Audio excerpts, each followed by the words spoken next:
Hey guys, it's Wednesday. Welcome to my favorite day of the week, New Comic Book Day. But before we get started, I have really exciting news. Me and my girl gang, and by the way, by girl gang, I mean the Girls Only Comic Book Club of Minneapolis. We're a cool group of ladies.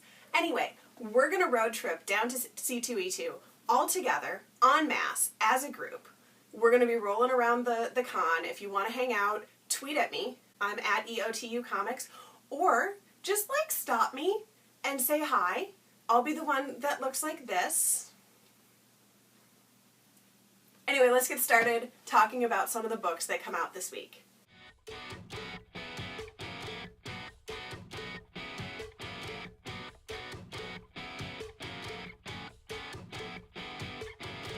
We're going to start with trades. The first trade that I want to talk about today is called Copperhead, Volume 1. And it's about this sheriff and her son, and she moves into Copperhead, which is like a western town. It's sort of a western in that new sheriff rolls into town, has to convince the locals that she's got what it takes, has to get along with her new deputy, regular common western elements, but the twist is that this is all in space. And she was on the oppressing side of a war, or maybe not, I'm not really clear on the politics. She was definitely on the opposite side of the town she is now sheriff for, though. So there are tons of aliens, and they have really cool, realistic character designs. They're called natives, presumably because they're native to the planet, and they are terrifying. They are, don't go outside after dark, is basically the whole rule for everybody in Copperhead. Grown-ups too. And obviously this is something the sheriff also tells her young son. And the first trade is sort of a murder mystery as well, with some interesting cultural elements. Overall, it's a really good read and you should pick it up this week. Next, we're going to talk about ongoings. Spider-Gwen 2 is already out. I feel like the first one came out yesterday. I don't know if that's just my memory or if it was actually a really fast publishing schedule. Either way, I'm okay with it. It's a good book. I was not as into number 1 as I wanted to be because I felt like you had to be really following Spider-Verse in order to get the nuances. But that being said, it was a pretty good start, and it had one of my favorite panels right here. So, number 1 was sort of a rocky start with absolutely beautiful art, great character designs, really good use of technology. It's really the plot where I felt like it was shaky. And in this one, it starts in the middle of an action scene, and Gwen has just sort of woken up from what happened last issue. Spoilers. And she has either the spectacular Spider-Ham has come to visit her and help her out, or else he's a figment of her imagination like Scorpy in Farsky. Anyway, Spider-Ham's in it, so I'm on board. Next up in ongoings is Dead Letters number 8, which is created by 2 guys with the same first name, which I really enjoy, because then when it says Visions and Sebela, it's just yeah, they're both Chris. Anyway, the great thing about Dead Letters, in my opinion, is really the art. It's a good story. It's about people who have died and are now in purgatory and are doing sort of a very political war, and nothing is ever what people tell you it is. So that's an interesting component. You can't trust anybody, and pain isn't pain, and emotions don't really mean anything anymore. But the art is just outstanding. It's really emotive, it's expressive, it's dynamic. This book is a good read, but it's excellent. It's gorgeous. It's just gorgeous. Dead Letters number 8 is a good story with art that will make your eyeballs jealous. Marceline On Adrift number 3 comes out today.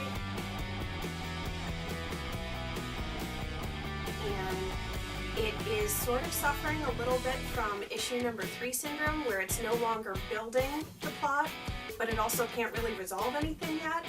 So basically, Marcy's still in space. She's landed on a planet, and she's still alone, and she's still sort of filled with ennui and trying to figure out what happened to her. And Finn is still very upset because he thinks he drove everyone away. And Princess Bubblegum is still making and launching her rocket, and it's just very much the status quo. It's good. I like the series. This is not my favorite issue. Now we're going to start talking about some of the first issues that come out this week. There are quite a few, and I want to start with Howard the Duck. So this marks Chip Zdarsky of Sex Criminals fame's. This is Chip Zdarsky, the artist on Sex Criminals, sort of writing debut if you don't count that time that he talked to Applebee's on Facebook. So Howard is a duck and also a private investigator. He's working a little bit for She-Hulk's firm, which is kind of fun. He's trying to track down Black Cat, and he literally calls Spider-Gwen an arachnid. And this is a paying job. It sounds like he doesn't get paid a lot. There's a lot of really cheesy noir bullshit, and he totally knows that calling She-Hulk doll is not gonna make her respond to him any better. He's smart and funny and stupid. I could not have picked a better writer for this, and I'm brilliant. Next on number 1 is Ninjak from Valiant. And this is about our protagonist named Ninjak. And he's sort of like a ninja for hire, but in a way where he's got some morals. He's not like an amoral mercenary. He only does the job that he wants to do. And his first big job in this issue is to infiltrate Cannon and the Weaponeers, which, side note, would make a great band thing. It's got a lot of action, it's got a lot of flashbacks to his childhood and what makes him who he is, but it's absolutely not an origin story. It does expect you to be sort of familiar with where this is going. So it's a number 1, but it does give the reader a lot of credit for being able to pick up on stuff, which I appreciate. So let's talk about Southern Cross number 1.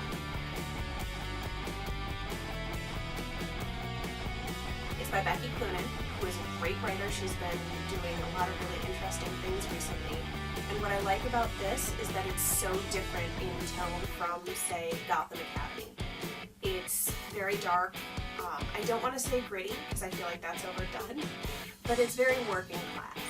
It's about a woman who is investigating the murder and or possible disappearance of her sister in space. It's sort of like The Fuse meets Cluster, and it's in space. And it's maybe the first time that a spaceship has really felt like a ship to me, where she is forced to socialize with the other people that are assigned to the rooms near her. She has to eat in the mess hall. It feels like, I don't know, the Titanic? That's probably a bad, Hellbreak, number 1 from ONI.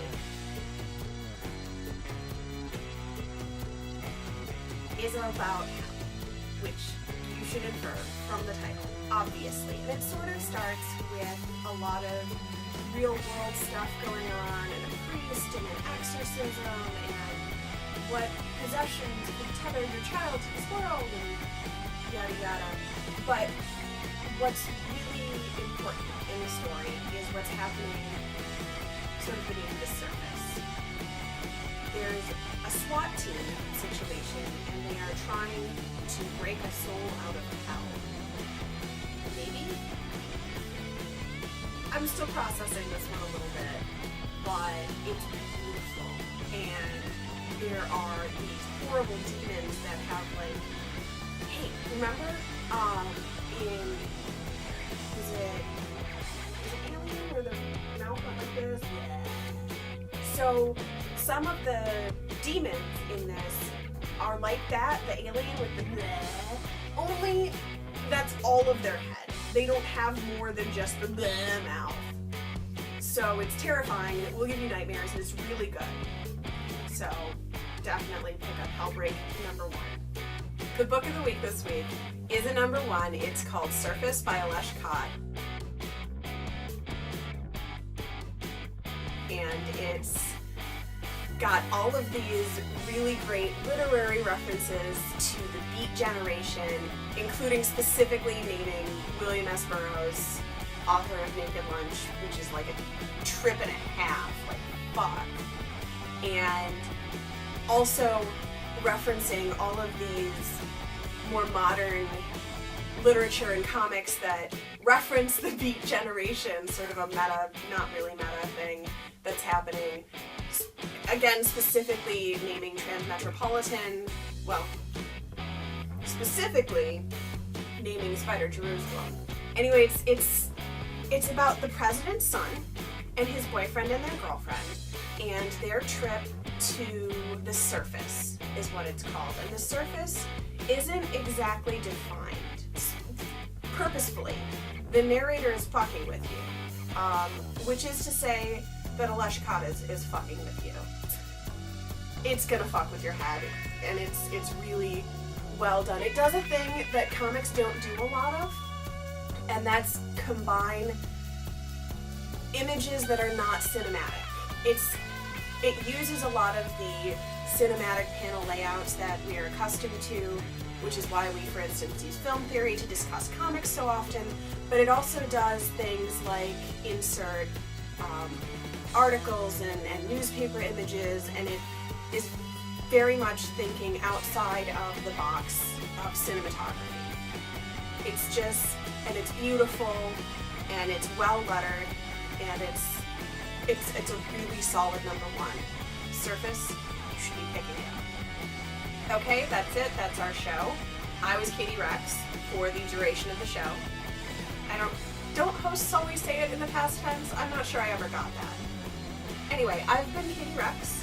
I'm on Twitter at EOTUcomics. Don't forget to subscribe to us. We'll love you forever. Just click right there. It's very simple. Click there, you can subscribe to our channel. All the cool people are doing it.